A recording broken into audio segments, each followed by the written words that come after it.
Hello, this is Kyle Ellen. I have a project called Imagine What's Inside. It's a book and a CD that are matching. Every chapter title, every song title is the same. And today I'm going to talk about chapter 4. And that's about my college years. I call it Blue Bayou. That's for a whole nother reason I'll talk about later. But I want to talk about how it is challenging in high school first, because before you go to college, that's the first thing you're going to do. You got to achieve something pretty good in high school. So freshman year, a lot of kids are scared to go and there's a hesitation, the butterflies. Parents can be supportive. They can understand, like it's not easy, and allow their child to make that transition and whatever way that it does, and keep in touch. Make sure you try to talk to them. Then there's sophomore year. That is the hardest year. And I've mentored kids in high school. That's how I know their experience was the same as my experiences, was the same of a lot. Now, maybe once in a while, sophomore year is no big deal. But sophomore year, there is more higher expectations of what students have to accomplish, more harder subjects than there will be in the 4 years you're there. So that's when you really need to keep tabs. See, is your child falling behind? Do you know another child that is? Maybe that parent's working. Two parents are having to work a lot, and it's your child's friend. And, you find out they could use a little help. If you can give it, then you should. And then there's junior year. That's when you start feeling like, wow, I'm doing pretty good. I made 2 years of high school. And you get to choose electives and start to test the waters of what direction do you feel compelled to go? What interests you when you're in high school? And if you say nothing, I can't think of nothing, well, just say that if you didn't think of one thing, you would no longer exist. And you will probably think of something. And if it's not that about you not existing, just think of the favorite thing you have.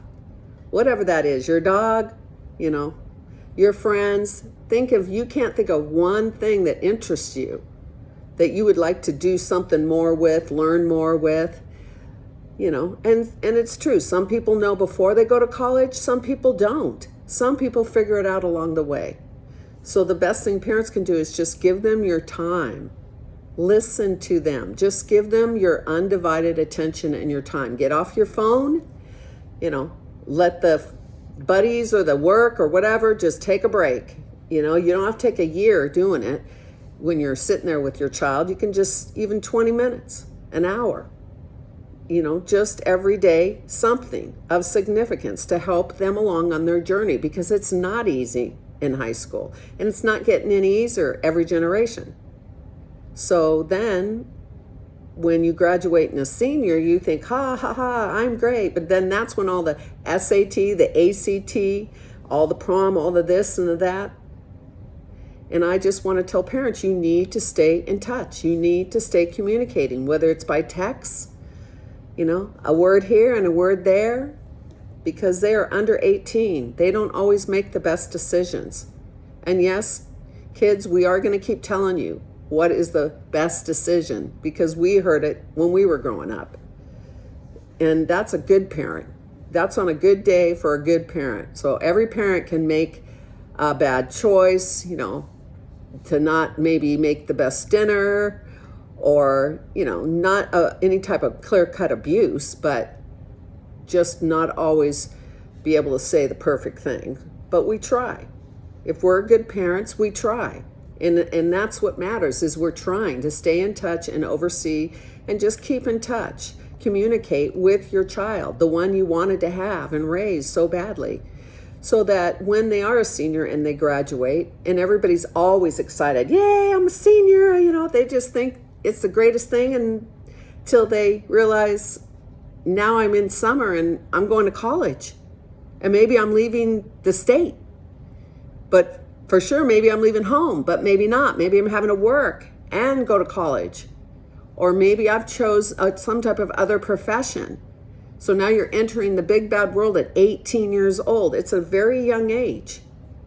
You think you are old, but you really are not that old. It's a drop in the bucket. It's better than a 2-year-old. but you have a lot to still learn when you're 18. So when you go to college and all those parties and stuff are going on, and I know right now there's a little bit different play going on in the system, but the idea that you need to participate always in getting in an altered state of conscious awareness when you're not studying is not exactly what needs to happen. And that is when trouble can happen, when women can get raped and people can be taken advantage of.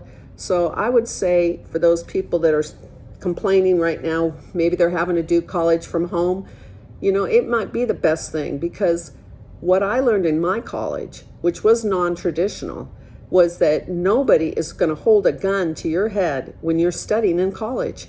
You have to do something to yourself to realize it's the most important thing you can do. And if you wonder, well, what good will it do?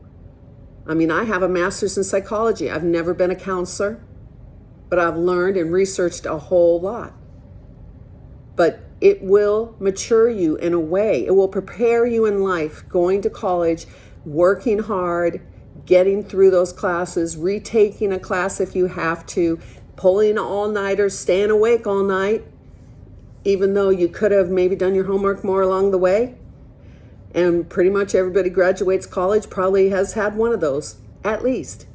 But that's the valuable lesson that you're going to take away and you're going to use in your life, is what you learn perseverance-wise. And to learn something in depth, whatever your topic that you graduate with your degree, mine being psychology, that you will have some type of really deep, in-depth learning that you've done.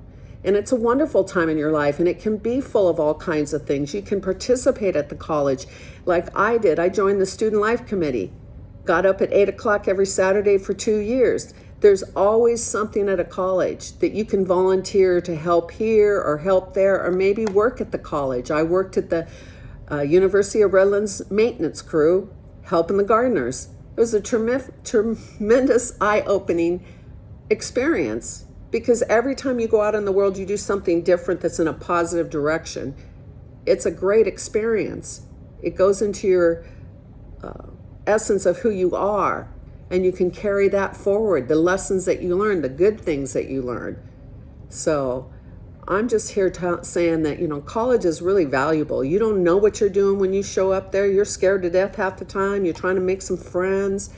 But if you just stay open and stay aware of what is going on always, don't be naive, but you're on your own now. Stay open and aware and try to have the best experiences you can. Try to learn, and learn first and foremost where the library is, because it's a very important place when you're in college. And if you are so blessed to have made it to a college, whether you're working your way through where you're taking one class every so often and it's really slow, it doesn't matter, because at one point in time, you will graduate. And there is no better feeling in high school or college when you do this and you move that tassel over. There's nothing better. They can't take it away from you. I have a degree, a master's, humanistic transpersonal psychology, with an emphasis on why people are inhibited to sing or be creative in any way. I'm proud of my degrees, and I wish that everybody would just try. You can graduate college. Take one class, and just if you need help, go to the teacher. There's people that can help you along the way. Don't be shy. I showed up to college. I could not say anything. I was raised in such a manner that I was just terrified by the time I got to college. And at my college, you had to talk. You had to speak up and tell them your opinion, your mind. And it was a tremendous, eye-opening, very difficult experience for me at the time, but very valuable. So when you go to college, look for the little things along the way. Look for the professor that you connect to even more than the others. Volunteer, help other students, and make it the best time of your life for 4 years, not just because you went to the most parties and got drunk more than ever or whatever. Do it because you learned something tremendously more than you've ever learned in your life. That's what you're headed for when you're in high school. And that's where you are when you're in college, if you make the best of it. So take care, God bless. And that's my pearls of wisdom for chapter 4, Blue Bayou. Good night. And my website is kyleellen.net. Take care. Bye-bye.